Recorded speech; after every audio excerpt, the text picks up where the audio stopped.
acerca de Jesús en el Antiguo Testamento. Aquí está lo que Jesús les dijo a aquellos que lo desafiaban en cuanto a su autenticidad y su mesianismo. Jesús les miró directo a los ojos y les dijo: escudriñad las Escrituras, porque a vosotros os parece que en ellas tenéis la vida eterna, y ellas son las que dan testimonio de mí. Recuerde que cuando Jesús dijo eso, no existía el Nuevo Testamento en la forma en que lo conocemos hoy.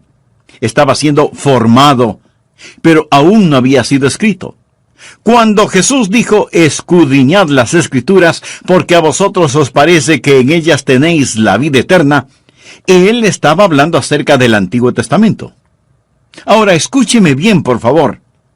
Sin Jesús, el Antiguo Testamento es un libro, primero, de ceremonias inexplicables que no tienen ningún sentido. Segundo, es un libro de profecías no cumplidas. Y tercero, es un libro de estándares inalcanzables. Si usted trata de vivir de acuerdo al Antiguo Testamento sin el Señor Jesucristo, mi amigo, eso le será imposible. El Antiguo Testamento fue completado más o menos unos 400 años antes de que Jesucristo naciera. Y los judíos de ese tiempo habían dividido el Antiguo Testamento en 3 categorías: la ley, los profetas y las Escrituras. ¿Lo comprendió? La ley, los profetas y las Escrituras. Esas eran las 3 categorías en que estaba dividido el Antiguo Testamento. Vayamos ahora al Evangelio de Lucas, capítulo 24. Jesús, después de su resurrección, está en el camino hacia Emaús. Por ese mismo camino iban 2 discípulos tristes que no entendían todo lo que había pasado. Jesús camina junto a ellos y ellos no lo reconocen resucitado. O a lo mejor Jesús no se les reveló de inmediato porque quería enseñarles una lección. Ahora sí leamos Lucas 24:44. Y les dijo: estas son las palabras que os hablé, estando aún con vosotros. Ahora ponga atención a lo siguiente: que era necesario que se cumpliese todo lo que está escrito de mí en la ley de Moisés, en los profetas y en los salmos. Note que aquí se llama salmos lo que yo hace unos instantes llamé escrituras. Los judíos tomaron el libro de los salmos y todo lo que sigue y lo llamaron las escrituras. Y luego la Biblia dice: entonces les abrió el entendimiento para que comprendiesen, ¿qué cosa? Las Escrituras. Ahora, ¿cómo ellos iban a comprender las Escrituras? Las iban a comprender encontrando en las Escrituras todas las cosas que se referían a Él.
En la ley, en los profetas, en los salmos o los escritos, en todas estas cosas que se referían a Él. La ley es básicamente los 5 primeros libros de la Biblia, lo que llamamos el Pentateuco, o 5 libros: Génesis, Éxodo, Levítico, Números y Deuteronomio. Y luego los profetas. Usted sabe quiénes fueron los profetas, terminando con los salmos o los escritos. Los judíos vivieron bajo una teocracia y una monarquía. La teocracia es el gobierno de Dios. Teos significa Dios. Dios gobernaba y ellos no tenían un rey hasta cuando pidieron que querían tener un rey. Dios les dio a Saúl y luego una sucesión de reyes. Así que los judíos vivieron bajo una teocracia y una monarquía. En la teocracia y en la monarquía hay tres tipos de personas que eran ungidas o cristianizadas. Cristo significa el ungido. Se ungía a los profetas. Si un hombre iba a ser profeta en Israel, era ungido. Se ungía a los sacerdotes. Si un hombre iba a servir como sacerdote, tenía que ser ungido. Se ungía a los reyes. Si un hombre iba a ser rey sobre Israel, debía ser ungido. ¿Quiénes eran los ungidos? Los profetas, los sacerdotes y los reyes. Ahora usted va a descubrir que el Señor Jesucristo estaba tipificado en todos los profetas, los sacerdotes y los reyes, porque ¿quién es el Señor Jesucristo? Él es profeta, Él es sacerdote y Él es rey. Toda la historia del Antiguo Testamento es acerca del Señor Jesucristo. El Mesías está representado como profeta, sacerdote y rey. Por eso cuando llegamos al Nuevo Testamento encontramos el cumplimiento de lo profetizado. Por ejemplo, en los evangelios de Mateo, Marcos, Lucas y Juan vemos a Jesús como el profeta predicando acerca del reino de Dios. En los Hechos y en las epístolas vemos a Jesús como el sacerdote ascendido intercediendo por la gente de Dios. Y en el libro de Apocalipsis vemos a Jesús como el rey que retorna, que regresa para gobernar y reinar. Usted puede ver que todos los retratos de Jesús en el Antiguo Testamento como profeta, sacerdote y rey hallan cabal cumplimiento en el Nuevo Testamento, donde vemos a Jesús como profeta, sacerdote y rey. En cualquier lugar del Antiguo Testamento usted podrá encontrar retratos de Jesús. Voy a mencionar algunos de estos, y algunos serán un enigma para usted. No puedo entenderlos. Pero vamos a pensar en ellos por unos momentos. Va a encontrar a Jesús como el segundo Adán, porque el primer Adán profetizó de él. Jesús es un profeta como Moisés, porque Moisés es una simbología de él. Jesús es un sacerdote como Aarón y Melquisedec, porque ellos fueron prefiguras de él. Jesús es un campeón como Josué, cuyo nombre literalmente significa Jesús. Y él es la contraparte de Jesús en el Antiguo Testamento. Jesús es el cumplimiento de la ofrenda de Isaac en el monte Moria, en donde Jesús literalmente murió. Jesús es rey como David. Jesús es un sabio consejero como Salomón. Jesús es un amado, rechazado y exaltado hijo, proveedor de alimento para todo el mundo, como José. Jesús es retratado en el arca del pacto. Jesús es el sacrificio sobre el altar de bronce en el tabernáculo, en el templo. Jesús es el trono de la misericordia en el santuario donde habitaba la gloria de Dios. Jesús es el agua que brotó de la roca. Jesús es el maná que cayó del cielo. Jesús es la serpiente de bronce levantada en el desierto. Jesús es el cordero pascual. Jesús es el macho cabrío que lleva en sí los pecados de la gente. Jesús es el león de Judá y el buen pastor. Jesús es la raíz que brota de tierra seca, nacido de una virgen. Jesús es la vid verdadera. Jesús es aquel que, aún desfigurado y sin atractivo, es digno de ser amado. En la totalidad del Antiguo Testamento, ¿quién es Él? Su nombre es Jesús. Lo repito, mi amigo, el Antiguo Testamento sin el Señor Jesucristo sería como un camino que no conduce a ninguna parte. Y sin embargo, cuando usted mira la Biblia, descubrirá y verá a Jesucristo por todas partes, como profeta, como sacerdote y como rey. Un artista tomó la Constitución de los Estados Unidos y pintó cada una de sus letras muy cuidadosamente, sombreando cada letra con diferentes tonalidades. De cerca, usted puede leer la Constitución, pero si retrocede un poco, descubrirá que las letras sombreadas por el artista revelan el retrato de George Washington. Algo semejante encontramos en el Antiguo Testamento. De cerca vemos leyes y ceremonias, prácticas y tipologías, pero al retroceder un poco descubrimos a Jesús, el Hijo de Dios. Usted ve a Jesús en el Antiguo Testamento, ve retratos de Jesús en el Antiguo Testamento. En segundo lugar, usted verá profecías del Señor Jesucristo en el Antiguo Testamento. Aquellos que escribieron el Antiguo Testamento fueron llamados profetas. Y las profecías cumplidas son las grandes pruebas de la deidad de Jesucristo. Dios comenzó a preparar al mundo para la venida de Jesús con más de 300 profecías referentes a Él. 300 profecías en el Antiguo Testamento. Por lo tanto, no puede haber ningún error en que Jesús es el Mesías. La ley de probabilidades matemáticas hace totalmente imposible que Jesús no sea el Mesías, o que cualquier otro pueda reclamar ser el Mesías de acuerdo a la ley de probabilidades. Ahora, esta ley de probabilidades no es una ley abstracta. Aquellos de ustedes que tienen pólizas de seguridad o seguro de vida, ese seguro de vida está basado en la ley de probabilidades. La gente en el negocio de los seguros se basa en la ley de probabilidades matemáticas. Por ejemplo, ellos asegurarán a un hombre saludable de 30 años por una módica suma de, digamos, $50 mensuales, y asegurarán su vida por $1,000,000. Eso quiere decir que si él muere, la aseguradora pagará a quien le sobreviva $1,000,000, aunque él haya estado pagando solo $50 al mes. ¿Es porque a la aseguradora le gusta regalar el dinero? No, de ninguna manera. Ellos saben con exactitud cuál es la ley de probabilidades de que este hombre muera durante sus años 30. Y saben que en este negocio van a hacer dinero. Arriesgan billones de dólares en lo que llamamos probabilidad matemática. La siguiente ilustración la he usado antes, pero viene tan al caso que debo usarla nuevamente para mostrarle cómo trabaja la ley de probabilidades matemáticas. Tengo un querido hijo que vive en España. Es un misionero allá, y es un verdadero hombre de Dios.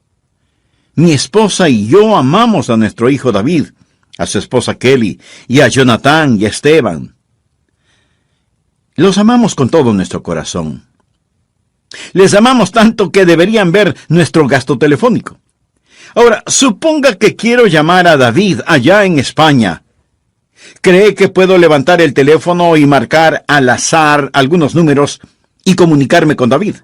Quiero decir, ¿qué chance tengo de que con 6 billones de personas sobre el planeta yo levante el teléfono, marque algunos números sin ton ni son y que de inmediato David conteste al teléfono? No es así.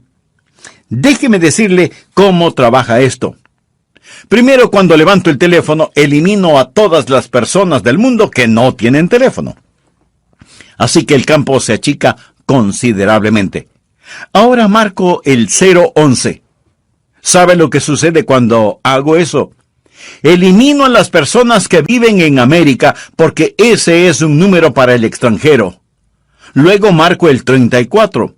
Cuando hago eso, elimino a todos los países, menos España. Luego empiezo a marcar series de números sucesivos y con cada número que marco, elimino a personas que no tienen ese número, o el siguiente, y así continúo achicando el campo hasta que finalmente marco el último número. Y una voz varonil contesta al teléfono y dice, «Diga». Y yo digo, «Buenos días». Y él contesta, «Papá». Sí, reconozco su voz, es mi amado hijo. Ahora piensa que la ley de probabilidades es cuestión de levantar el teléfono, comenzar a marcar números ciegamente y que mi hijo, de entre los 6 billones de personas que viven en la Tierra, conteste el teléfono. ¿Cuáles son las probabilidades de que eso suceda? Absolutamente 0. Usemos la misma ilustración para ver si podemos llamar al Hijo de Dios. Quiero que usted vea cómo Dios sigue achicando el enfoque hasta que solo hay una persona que puede contestar al otro lado. No mi hijo, sino el Hijo de Dios. Por ejemplo, Dios dijo en el Antiguo Testamento que el Mesías vendría de una raza. El Mesías no sería un ángel, sería un hombre. El Mesías sería un ser humano. En Génesis 3:15, Dios le dijo a la serpiente, y pondré enemistad. Esto quiere decir guerra, entre ti y la mujer. De paso diré que la mayoría de las mujeres detestan a las serpientes. Y entre tu simiente y la simiente suya. La palabra simiente quiere decir descendencia. Esta te herirá en la cabeza y tú le herirás en el calcañar. Esta es la primera profecía en toda la Biblia. La encontramos aquí al principio de la Biblia y los teólogos la llaman el protoevangelio, que significa el primer mensaje evangelístico. Y aquí se profetiza una batalla, la simiente de la mujer y la simiente de la serpiente.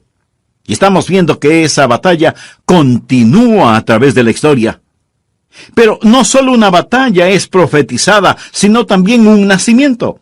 Aquí está la semilla, la simiente. En la Biblia la palabra simiente es utilizada más de 100 veces y siempre se refiere a la descendencia de un hombre. Pero aquí Dios habla en relación con la mujer, la simiente de la mujer.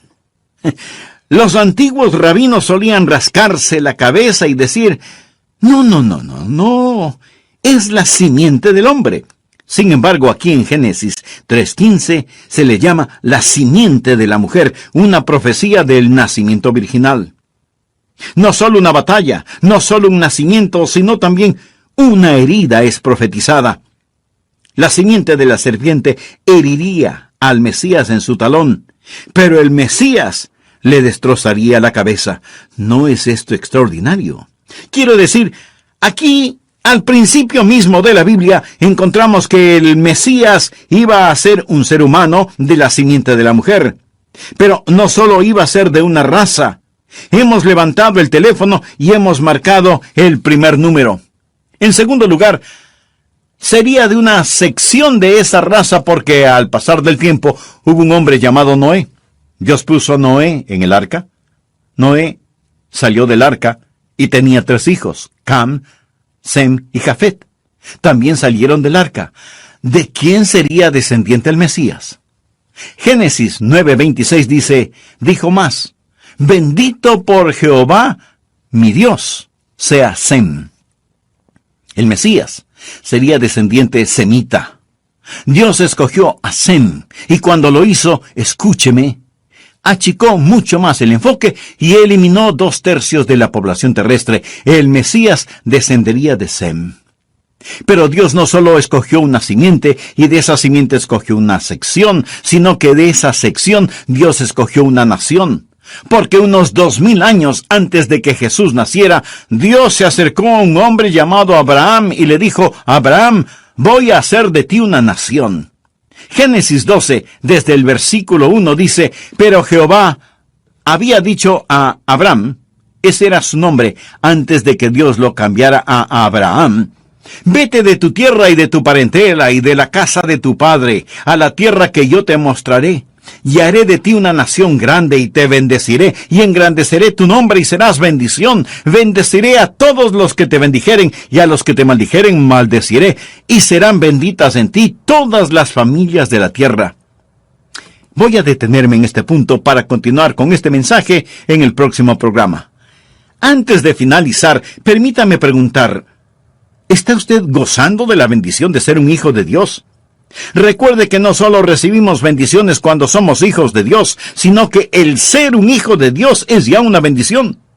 Si usted no tiene esa seguridad, pero quisiera tenerla, ¿por qué no se acerca a Dios ahora mismo y en oración se lo pide? Si con sinceridad y profunda fe quisiera hacerlo, ore conmigo de la siguiente manera. Querido Dios, gracias por enseñarme que tú nunca faltas a tus promesas. Gracias por la certeza de que me amas. Señor Jesús, gracias por haber pagado con tu vida por mis pecados. Me arrepiento de ellos y te pido que me ayudes a vivir una vida digna de ti. Te recibo en mi corazón por fe, para que seas mi Salvador y mi Señor. Perdóname del Señor Jesús. Y dice algo muy significativo. De esto es, de Jesús, dan testimonio todos los profetas. Cuando el apóstol dice todos los profetas, está hablando primordialmente del Antiguo Testamento. Recuerde que el Nuevo Testamento todavía no se había escrito, y Simón Pedro le está diciendo a este gentil, a este oficial romano, que todos los profetas del Antiguo Testamento daban testimonio de Jesús. ¿Quisiera usted tener la capacidad de entender el Antiguo Testamento? ¿Le gustaría penetrar en algunos de los cuartos misteriosos de las profecías antiguo-testamentarias? Bueno, hay una llave maestra para abrir esos cuartos. Esa llave maestra es el Señor Jesucristo. De hecho, si usted lee el Antiguo Testamento y no encuentra a Jesús, necesita volver a leerlo, porque no ha entendido el mensaje. Porque el Antiguo Testamento es el libro acerca del Señor Jesucristo, y vamos a encontrar algunos retratos de Jesús y algunas profecías acerca de Jesús en las páginas del Antiguo Testamento. A aquellos que le desafiaban en cuanto a su autenticidad y mesianismo, Jesús, mirándoles directamente a los ojos, les dijo: escudriñad las Escrituras, porque a vosotros os parece que en ellas tenéis vida eterna, y ellas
son las que dan testimonio de mí. Y cuando Jesús dijo estas palabras, hacía referencia al Antiguo Testamento. Ahora escúcheme atentamente. Sin Jesús, el Antiguo Testamento es un libro de ceremonias inexplicables que no tienen ningún sentido. Es un libro de profecías no cumplidas y es un libro de estándares inalcanzables. Mi amigo, si usted trata de vivir de acuerdo al Antiguo Testamento sin el Señor Jesucristo, eso le será imposible. El Antiguo Testamento fue completado unos 400 años, más o menos, antes del nacimiento de Jesús. Y los judíos de ese tiempo habían dividido el Antiguo Testamento en 3 categorías: la ley, los profetas y las Escrituras. Veamos lo que relata Lucas en el capítulo 24 de su Evangelio. Jesús, después de su resurrección, está en el camino hacia Emaús. Por ese mismo camino iban 2 discípulos tristes que no entendían todo lo que había pasado. Jesús camina junto a ellos y ellos no le reconocen resucitado. O a lo mejor Jesús no se les reveló de inmediato porque quería enseñarles una lección. Leamos Lucas 24, versos 44 y 45. Y les dijo: estas son las palabras que os hablé, estando aún con vosotros. Ahora ponga atención a lo siguiente: que era necesario que se cumpliese todo lo que está escrito de mí en la ley de Moisés, en los profetas y en los salmos. Note que aquí se llama salmos a lo que yo hace un instante llamé escrituras. Los judíos tomaron el libro de los salmos y todo lo que sigue y lo llamaron las escrituras. Y luego el Evangelio de Lucas dice: entonces les abrió el entendimiento para que comprendiesen las escrituras. Toda la historia del Antiguo Testamento es acerca del Señor Jesucristo. El Mesías está representado como profeta, sacerdote y rey. Por eso, cuando llegamos al Nuevo Testamento, encontramos el cumplimiento de lo profetizado. Por ejemplo, En los evangelios de Mateo, Marcos, Lucas y Juan, vemos a Jesús como el profeta predicando acerca del reino de Dios. En los Hechos y las Epístolas, vemos a Jesús como el sacerdote ascendido intercediendo frente a Dios. Y en el libro del Apocalipsis, vemos a Jesús como el rey que retorna, que regresa para gobernar y reinar. El Antiguo Testamento, sin el Señor Jesucristo, sería como un camino que no conduce a ninguna parte. Y sin embargo, cuando usted estudia la Biblia, descubrirá y verá a Jesucristo por todas partes, como profeta, como sacerdote y como rey. En el Antiguo Testamento, Dios dijo que el Mesías vendría de una raza, que sería de una sección de esa raza, y que esa sección saldría de una nación. Así, unos 2000 años antes de que Jesús naciera, Dios se acercó a un hombre llamado Abraham y le dijo: Abraham, voy a hacer una nación grande de ti. Génesis 12, desde el versículo 1 dice: pero Jehová había dicho a Abraham, ese era su nombre antes de que Dios lo cambiara a Abraham: vete de tu tierra y de tu parentela, y de la casa de tu padre, a la tierra que yo te mostraré, y haré de ti una nación grande, y te bendeciré, y engrandeceré tu nombre, y serás bendición. Bendeciré a todos los que te bendijeren, y a los que te maldijeren maldeciré, y serán benditas en ti todas las familias de la tierra. ¿Se acuerda de la ilustración de la llamada telefónica a mi hijo David, que es misionero en España? No es cuestión de levantar el auricular y marcar números sin ton ni son. No hay ni jamás habrá un teléfono así de milagroso. Para hablar con él por teléfono tengo que hacer cosas específicas. Y seguimos marcando números. Primero una raza, segundo una sección de esa raza, tercero una nación de esa sección de esa raza. Pero Abraham tuvo 2 hijos, Isaac e Ismael. ¿Cuál de los dos continúa la línea? Bien, en Génesis 17:19 leemos: respondió Dios: ciertamente Sara tu mujer te dará a luz un hijo, y llamará su nombre Isaac, y confirmaré mi pacto con él como pacto perpetuo para sus descendientes después de él. Y Dios toma a los descendientes de Abraham y los divide, y otra vez ajusta el enfoque. Y Dios dice que el Mesías vendrá de una raza, de una sección de esa raza, de una nación de esa sección, y de un hijo particular de esa nación. Y Dios ajusta aún más el enfoque y dice que habrá una tribu de esa sección, porque como usted bien lo sabe, Isaac tuvo 2 hijos, Jacob y Esaú. ¿Cuál de estos 2 iba a escoger Dios? Bien, Dios escogió a Isaac, y ahora escoge a un hijo de Isaac, no Esaú ni Jacob. Y cuando Dios hizo eso, eliminó al 50% de aquellos a ser elegidos. Dios escogió a Jacob. En el libro de Números 24:17 leemos: lo veré, mas no ahora; lo miraré, mas no de cerca. Saldrá estrella de Jacob, y se levantará cetro de Israel. Y aquí está Jacob, quien tiene 12 hijos. Pero Dios escoge uno de los 12, y ese es Judá. Escuche lo que dice Génesis 49:10. No será quitado el cetro de Judá, ni el legislador de entre sus pies, hasta que venga Silo, y a él se congregarán los pueblos. Así que Dios escoge una raza, y luego una sección de esa raza, después escoge una nación de esa sección, luego una tribu de esa nación, la tribu de Judá, pero Dios aún no ha terminado. Dios sigue marcando números en su teléfono celestial, y ahora Dios toma a la tribu de Judá, y de esa tribu escoge una familia. ¿Qué familia? Bien, la familia de esa tribu, sacada de esa nación, escogida de esa sección, sacada de una raza, fue la familia de Isaí. Leamos Isaías 11:1. Saldrá una vara del tronco de Isaí, y un vástago retoñará de sus raíces. Ahora, la vara, el gobernador, el reino, va a venir de una familia en particular, la familia de Isaí. El Mesías será descendiente de la familia de Isaí, y por lo tanto, todas las otras familias de Judá quedan eliminadas. Pero Dios aún no ha terminado. Dios va a ajustar el enfoque un poquito más. No solo que el Mesías descenderá de Isaí, sino que dice que el Mesías saldrá de una casa, de esa familia, de esa tribu, de esa nación, de esa sección, de esa raza. ¿Cuál es la familia? La casa será la casa de David. Veamos 2 de Samuel 7:8.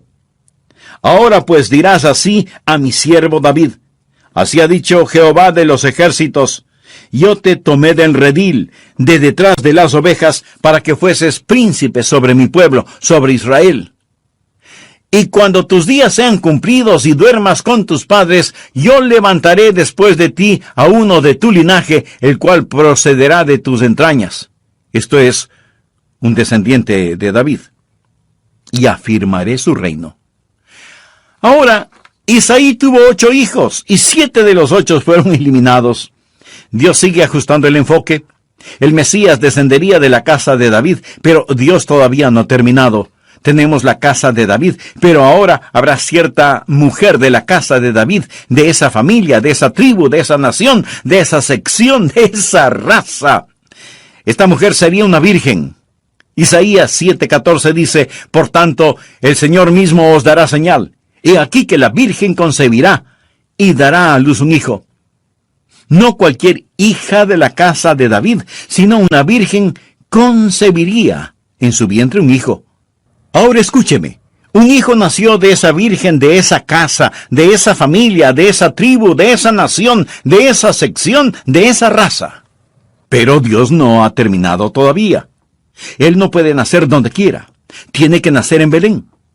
Él no puede ser simplemente una persona ordinaria. Tiene que ser odiado, vendido por 30 piezas de plata, traicionado, tiene que ser crucificado, sus manos y sus pies perforados, y tiene que ser levantado de entre los muertos. Y cuando usted marca todos estos números en el teléfono, ¿qué es lo que tiene? A Jesús, el Hijo de Dios. Amigo, si usted me dice que todo eso sucedió en forma fortuita, es que los tornillos de su cabeza están flojos. Escuche, hay más de 300 profecías en el Antiguo Testamento relacionadas con Jesús. Yo he mencionado menos de 15. Hay un hombre llamado Pedro Stoner que estudia la ley de probabilidades y es un gran matemático. Él toma las profecías y aplica la ley de probabilidades. Y la siguiente es una ilustración que él da para que podamos entender de alguna manera el cuadro mental de este asunto. Pedro Stoner dice que si usted cubriera todo el estado de Texas con dólares de plata de frontera a frontera, y con 1 metro de profundidad, eso significaría una cantidad impresionante de monedas de plata. A los tejanos, y a cualquiera, les gustaría eso, ¿no le parece? Ahora, marque una de esas monedas de las profecías mencionadas se cumplan en un solo individuo. Yo mencioné 15, pero hay más de 300. Amigo, cuando usted toma la ley de probabilidades y comienza a añadir números y más números, no hay forma de terminar. Verá, usted encuentra al Señor Jesucristo en el Antiguo Testamento. Jesús está retratado ahí. Todos los símbolos, todos los emblemas, todas las ceremonias retratan al Señor Jesús. Él es profeta, es sacerdote, es rey. Y luego usted mira las profecías cumplidas y dice: ¿cómo puede suceder esto? Aparte de la inspiración divina. Antes de finalizar, quiero decirle 2 cosas. Primero, usted puede confiar en la palabra de Dios. Lo repito, usted puede confiar en la palabra de Dios. Segundo, usted puede confiar en el Dios de esa palabra. Quiero decir, si usted confía en la palabra de Dios, ciertamente debe confiar en el Dios de esa palabra. El Antiguo Testamento dice que alguien vendría. El Nuevo Testamento dice que ese alguien ya vino. Y el libro del Apocalipsis dice que ese alguien vendrá otra vez. Ahora el Nuevo Testamento le dice a usted cómo Jesús, quien vendrá otra vez, le prepara para su segunda venida. ¿Cómo usted puede conocer al Señor Jesucristo como su Salvador y Señor? Yo no trato de probarle a usted que Jesús es el Mesías. Eso está más allá de toda prueba. La verdadera fe está enraizada en la evidencia. La verdadera fe va más allá de la evidencia.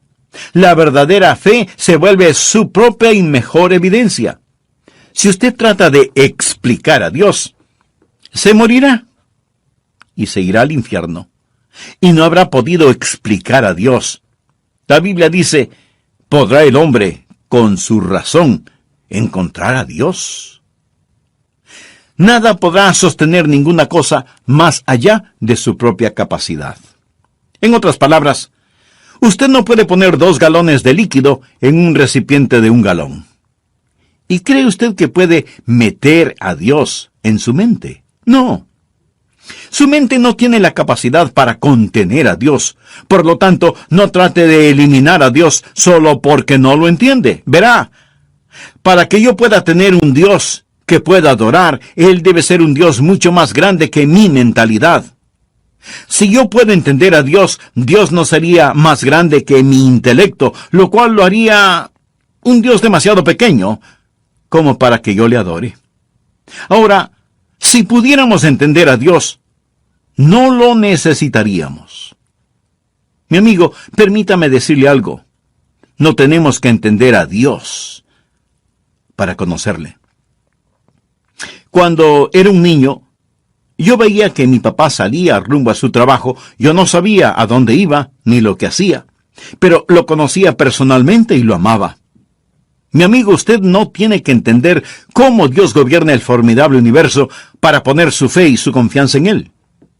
Alguien le preguntó a la esposa del famoso científico Alberto Einstein si ella entendía la teoría de la relatividad y ella contestó, no la entiendo.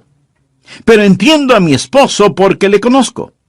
Amigo, usted, por fe, puede conocer al Señor Jesucristo.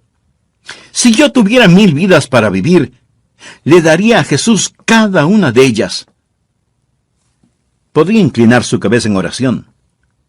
¿Cuántos de ustedes pueden decir, Pastor Rogers, he recibido a Jesucristo como mi Salvador personal y mi Señor, y sé que si muero hoy, iré al cielo? No lo sé por sentimientos emocionales, ni lo sé porque he vivido una buena vida. Lo sé porque me he arrepentido de mis pecados y he confiado en Jesucristo como mi Salvador personal y mi Señor. El Espíritu de Dios testifica a mi propio espíritu que soy un hijo de Dios. Y sé que si hoy mismo exhalar el último suspiro, estaré ausente de mi cuerpo, pero presente con mi Señor. Y estoy agradecido por eso, pastor, y no me avergonzaré de dar mi testimonio en público. Algunos de ustedes pueden estar diciendo, pastor, no tengo esa seguridad, pero estoy interesado. Si no tuviera interés en cosas espirituales, no lo estaría escuchando. Pero no tengo la seguridad de que si muero hoy, iría al cielo. Mi amigo, tengo noticias maravillosas para usted. Debido a que la salvación es gratuita, usted puede orar ahora mismo y recibir el regalo de la salvación, y Dios le salvará instantáneamente. Y no solo eso, sino que desde este momento y en adelante, Él estará con usted continuamente, y Él lo guardará eternamente. Pero usted debe recibirlo. La Biblia dice, cree en el Señor Jesucristo y será salvo. Esa palabra creer no significa solo creer intelectualmente. El diablo cree de esa manera. Ese es un